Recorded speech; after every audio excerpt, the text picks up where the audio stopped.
Efectivamente, en el año 2018 se dio una resolución del Tribunal Constitucional que viene incumpliendo el gobierno, por más que le dieron un plazo de año, le dieron un año de plazo para que se pueda aplicar, y en noviembre del 2019 debió aplicarse a través de decretos de urgencia.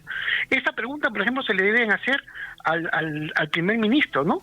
En lugar de que se meta en temas que, como bien lo dices tú, Nicolás, que se está metiendo, debería preocuparse por esto, porque acá hay un incumplimiento de un referéndum, incumplimiento de una ley, incumplimiento de una resolución del Tribunal Constitucional. Más incumplimiento de eso ya no se puede dar. Entonces, cuando el presidente de la República habla de referéndum, primero que cumpla con el referéndum que ya ha sido aprobado por el 65% de la población en el año 2010. Y ojo, este referéndum fue la segunda vez en la que se convocó, porque en el año 2009 García demostró decía que no había plata, ¿no? Para eso no había plata, pero para otras cosas sí. Y el 2010, recién después de un año, recién se llamó a referéndum. Ese referéndum del 2010 se aprobó por 65% de que se le devuelva todo lo aportado a las personas. ¿Qué aportaron en esa época? ¿Y quiénes son esas personas? Justamente son las personas más afectadas por la pandemia. El 70% de los fallecidos son todos estos ancianos o de la tercera edad, que justamente son los que han fallecido, ¿no?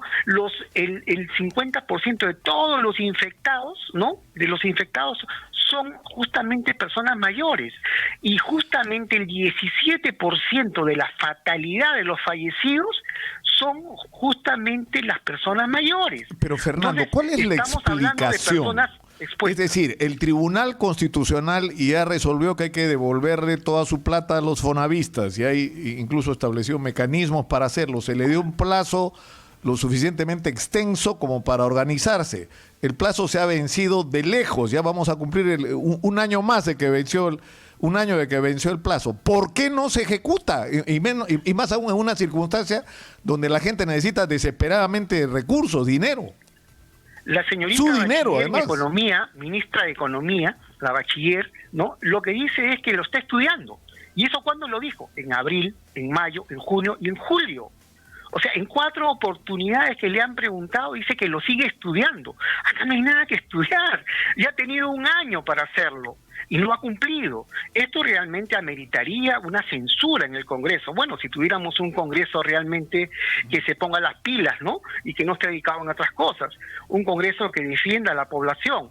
Un Congreso que realmente sienta lo que está pasando este grupo de personas. Fernando, sería bueno recordar exactamente qué es lo que se les sigue debiendo a los fonavistas y cuál es el problema en el cálculo para que cada uno pueda recibir lo justo y lo que le corresponde.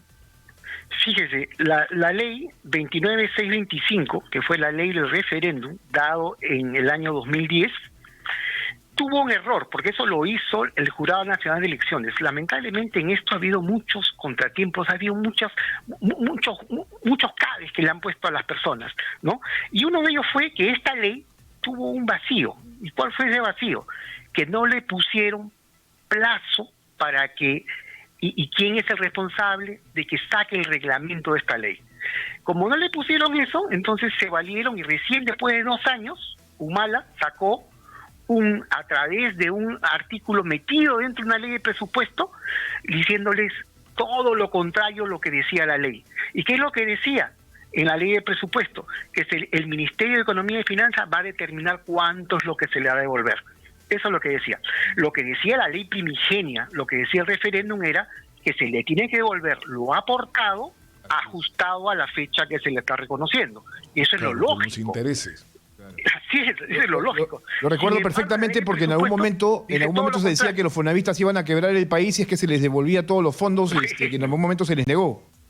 Bueno, en esto, por ejemplo, el Banco Central, el Ministerio de Economía y Finanzas, nunca sale a decir nada de eso, ¿no? O sea, eso es dinero de los que aportaron.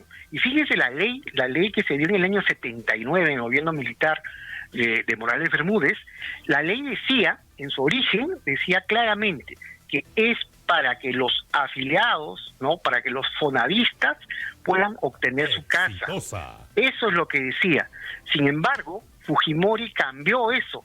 Lo dijo, esos dineros, esos recursos van a servir para hacer colegios, para hacer alumbrado, para hacer pueblos jóvenes, para hacer pistas, caminos, carreteras. O sea, les cambiaron el destino. Utilizaron y malversaron los fondos, lógicamente basados en unas normas dados en un gobierno no democrático. Todo esto, ¿qué ha originado? De que ahora digan, no, el dinero ya se fue utilizado, pues ya fue utilizado, ya qué pena. Pero es dinero de las personas, no es dinero del Estado. Y lo que tiene que hacer es cumplir con la norma. En el fondo es la misma discusión que con respecto a la ONP, ¿no es cierto? Finalmente es el dinero de la gente.